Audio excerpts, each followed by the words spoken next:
Good morning, everybody. It's a pleasure to be here. This is not the forum where typically you find a professor to be here, right? So everybody get ready to take notes, and there'll be a bunch of data presented to you. No, seriously, it's an honor to be here. I got a chance to moderate a session during TravelCom last year where there were a series of senior executives in the audience, and we talked about the emerging issues in the industry. And the conclusion at the end of that session was that we need data. We need real information which can tell us where the industry is at this point in time, and if we need to take any initiative where we should be going. And hence, this idea came about.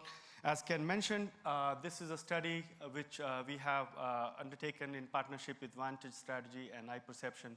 And what I'm going to be talking about here this morning is the management perspective as far as benchmarking is concerned, and my colleague Duff will come and talk about the customer perspective. So before I get started, I should also point out that all the slides which you'll be seeing here today will be summarized in a nice report which you can read at your leisure through the Center for Hospitality Research at Cornell. And one of my colleagues, Melissa, is here. Melissa, where are you? Okay, over there. Melissa is over there. She has some sample reports available for you and information about the website where you can download this information. They're all freely available to everybody. So first of all, just so we know what we're talking about here, benchmarking is not about trying to find the latest idea out there which we can think about and ponder, as Terry mentioned, but to really find out where we are with respect to the competition and everybody else. It's about trying to find the best practices and learn from them, and then hopefully we can use that information to get better than competition. So that's what I'll be talking about. The study we did earlier this year had to do with a survey. In cooperation with TravelCom Network and Cornell Center for Hospitality Research database, we basically developed a survey to look at the current trends in resource allocation, in priorities, in international development, and so on. So the survey had, actually, it was quite detailed survey, and I think several of you may have participated in it. Just by show of hands, can you just raise your hand if you got a chance to participate in this survey? So I can see. Okay, a few people here. Okay, thank you.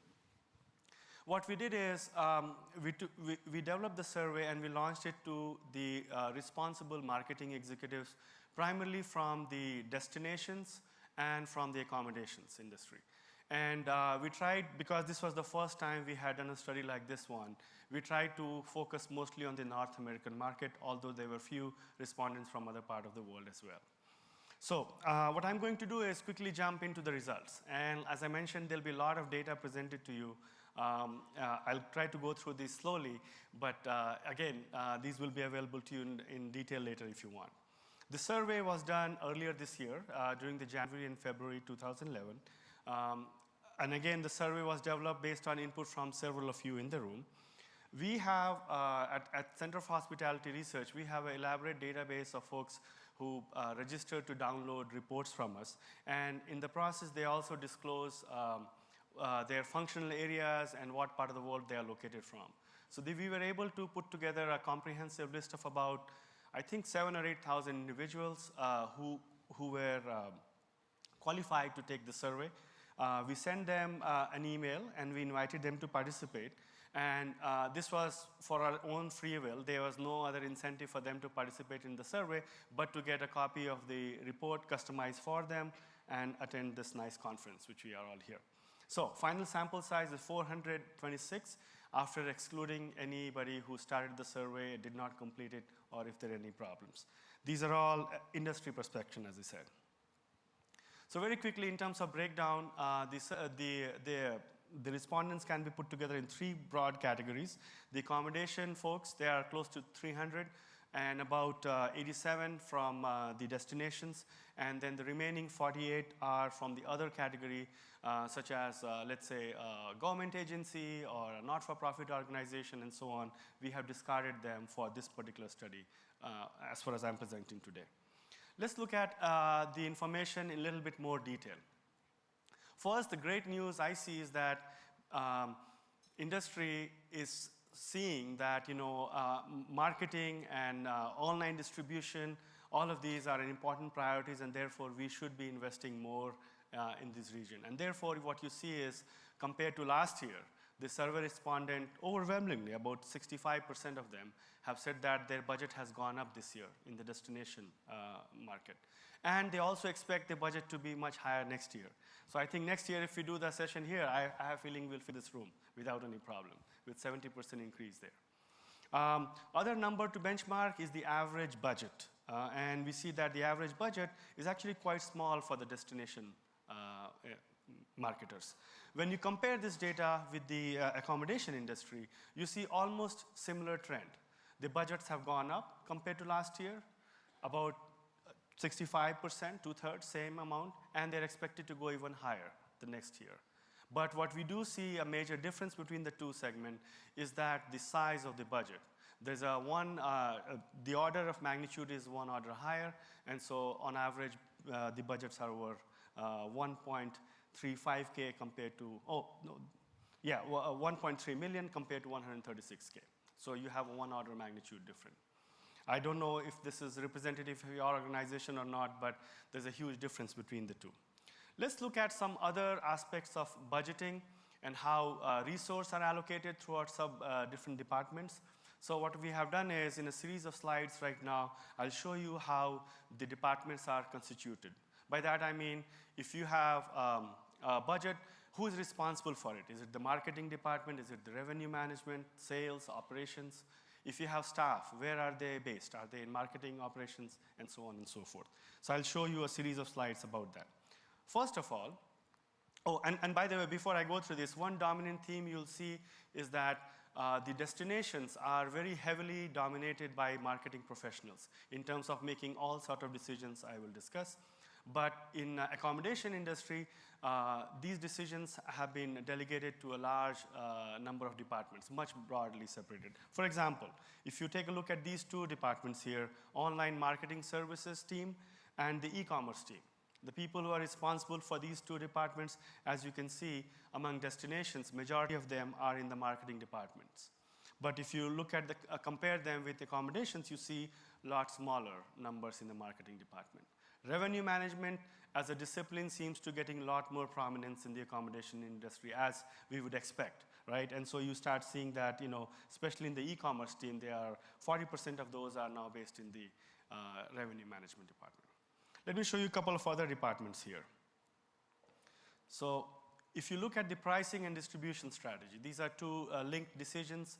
Many times we think that maybe they'll be placed similar. But first of all, if you compare the top half numbers and the lower half numbers, you see that the percentages are a little different for the purple color here, which is the destinations, where only 25% of folks who are making pricing decisions are in marketing, whereas about half of them who are making distribution decisions are in marketing. So quite a bit difference over there. On the other side, in accommodations, very few people are in marketing. Most of those are somewhere else. And as I mentioned earlier, revenue management is taking more and more role in this region. So these set of analysis hopefully gives you some idea about the constitution of the organization and where people are housed. Now I'm going to guide you through how budgets are allocated and how many staffs are allocated in doing different parts of the work. Okay, so first of all, if you look at the budget. So here, this slide shows you what % of marketing and e-commerce budget is dedicated toward different activities. As you'll notice, majority of the budget is on two categories, on marketing and promotion, and secondly, on commerce and conversion. As you would expect, when you want businesses to grow, these areas will be highlighted more than the others.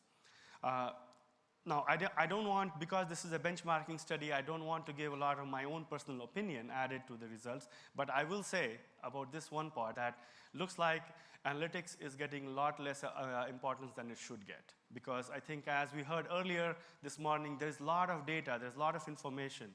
There's good data and there's a bad data. And if I can pick on underwear joke one more time, we don't want to sell bra to folks who don't want them, right? I mean, so essentially we need to have good analytics and good research to make sure that we are able to use the data properly, and that does not seem to be happening here. If you look at the staff placement, it actually very closely mirrors the budget allocations. On average, we have about little over 3 people who are responsible across both organizations, both type of organizations, who are focused on e-commerce and marketing, but majority of them are again on marketing and promotion and commerce and conversion. Very few people focus on analysis and research.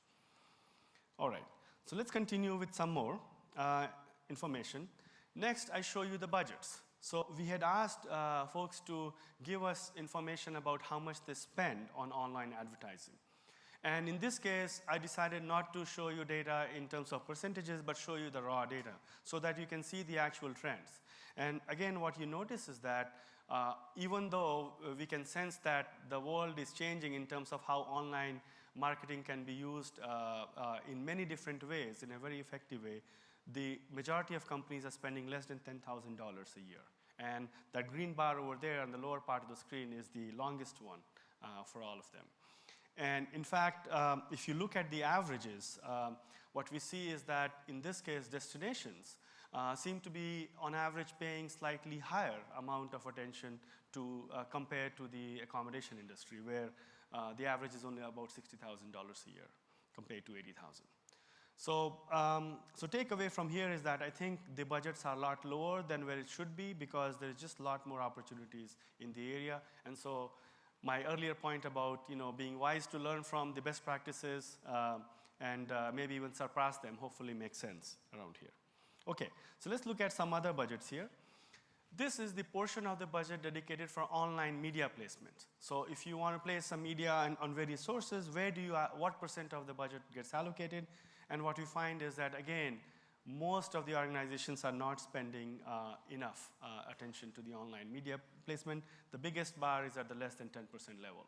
If you look at the averages, they happen to be close to about 40 to 45%. So there's a room for some improvement here as well. Continuing on with some additional data, if you just want to look at the averages, what we find is that about 75% of the organizations are spending less than $10,000 per year on mobile media. Now, we heard so much this morning about the power of mobile and how customers want to connect in many different ways. In my opinion, these numbers are much lower than where they should be, if I can just add that. Also, what we see is that about 2/3 of the companies said that they really spend less than $10,000 on social media. Again, that might be another opportunity to consider because there's a lot of room to be gained.